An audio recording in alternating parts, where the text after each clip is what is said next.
We were servants, more or less. Okay?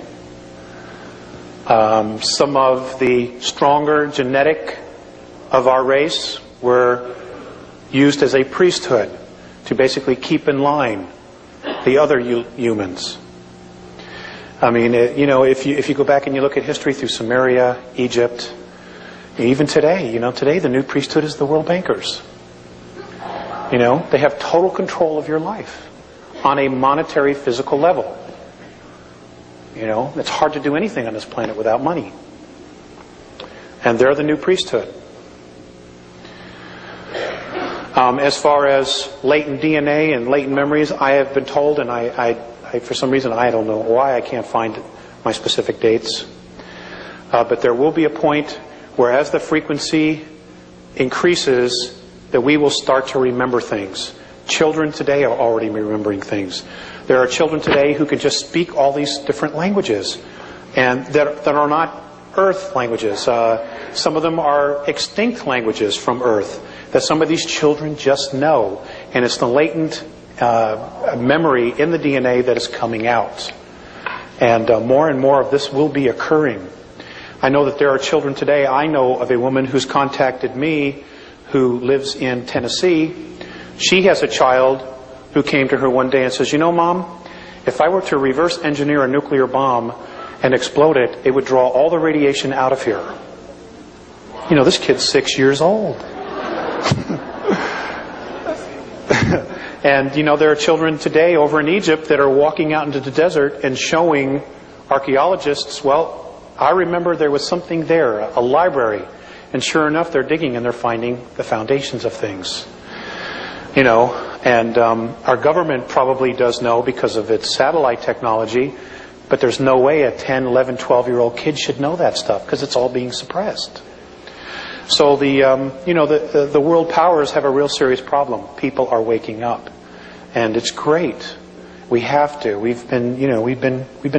Our heritage has been denied us. We've been robbed of it, and don't let it go. Don't let it go. We need to know who we are. Thanks. That was a good question. Yes, ma'am. Let's just take a few more, okay, folks? I'm pretty tired. Okay, 2 more. If there's 2 people. Yes, ma'am. I didn't know you said they were taking of children and the eating of children or the eating of people. And then while I was down there, you talked about the eating of children or people. And while I was there, you said it was because of the purity of the passion and emotion brought up the fear, the high fear, and the high adrenal activity was attractive to them. I understand that.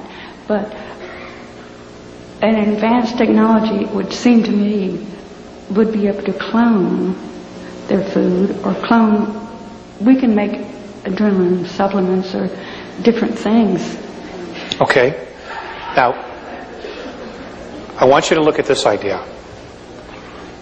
When is anything that's a clone as good as the original?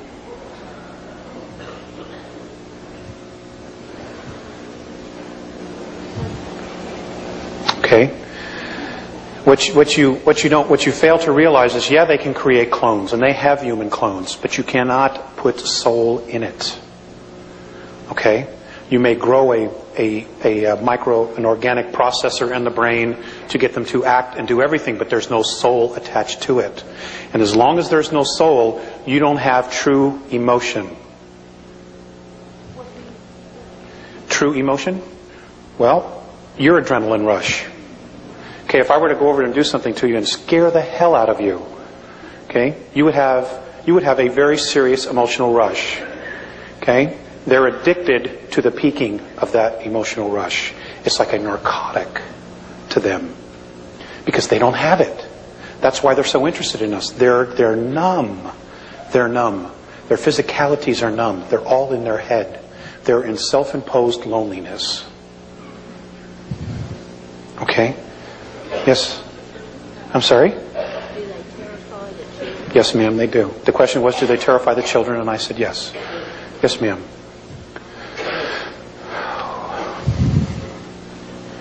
Thank you for coming. You're welcome. Thanks for having me. Do you have any information that you can give us that would shed light on the mystery of gravity on this plane? And is it indigenous to this planet, or is it a mutation? Say that again. Is there what? Is it indigenous to here, to the solar system? Gravity? Yes, to Earth. Or is it a mutation? And would it disappear when the frequencies begin to raise? Okay.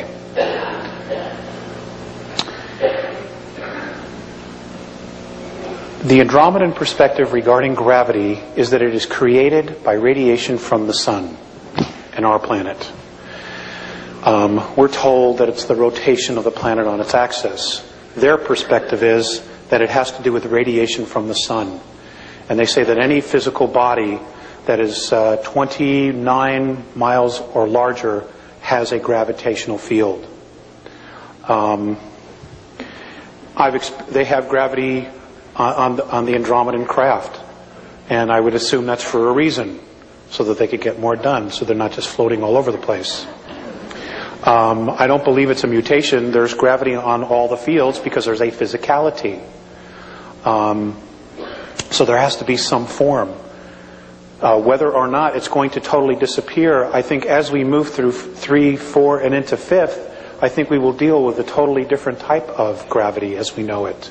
It'll probably be lighter, but then again, we will have different physical form as well. But again, they say that it comes from the sun. It's the radiation from the sun that creates gravity on our world. You're welcome. Yes, ma'am. Okay. I have 2 questions. One quickly. They display mutual respect and love, but I'd like to know how they do that. And the second question, in our society, all of our myths and legends seem to be blueprints for our lives. And I'd like to know what kinds of myths and legends, if they have them, that they have. I know you probably don't have time to tell us one tonight. If you would, I'd love it. But, if you could get that information for Val, I'd love to have that. Okay. They don't call them myths. They call it history. Okay? And I will give those to Val. All right? And you're right, there's a lot, but it's history.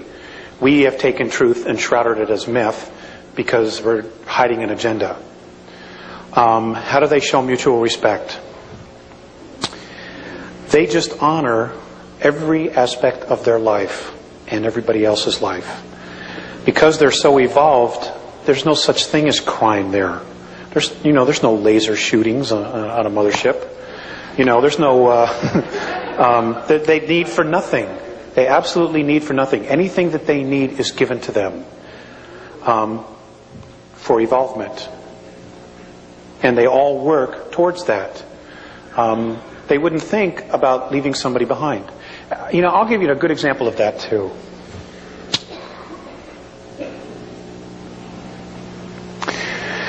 There was a ship, an extraterrestrial craft that was apparently shut down in 1985. I believe it was 1985.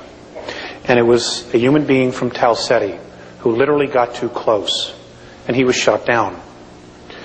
I understand that our military was able to take him, took him underground somewhere in Arizona, put him on a car, a train, took him underground to North Dakota, where they started doing some really horrific things. Morane told me that a Talseti fleet wanted to come in and invade our planet, particularly North Dakota, to get this guy back. Okay? And it was literally the Andromedans and the Pleiadians, a benevolent group of Pleiadians, that stepped in and said, whoa, no, not yet. It's not the time. That's mutual respect. It's not leaving POWs in Vietnam because you promised the government $3 billion. It's not leaving men in North Korea because you lied, because you're dealing drugs. You don't want everybody else to know. That's not mutual respect. They would never ever think to do something like that. And those are things. Those are characteristics we need to look at. Because there are many in this room that probably know about that. I mean, there are right now, as we are standing here right today, there are 117 men still left in SPOWs. But they're not in Vietnam, okay? They're being held in northern Laos. There are also 3 men that are still alive from the Korean War, still being held in North Korea. And our government knows. And they know. A lot of the POWs were used for scientific experiments. We did it to some of their guys. Using drugs, LSD, we blew their minds. And they've done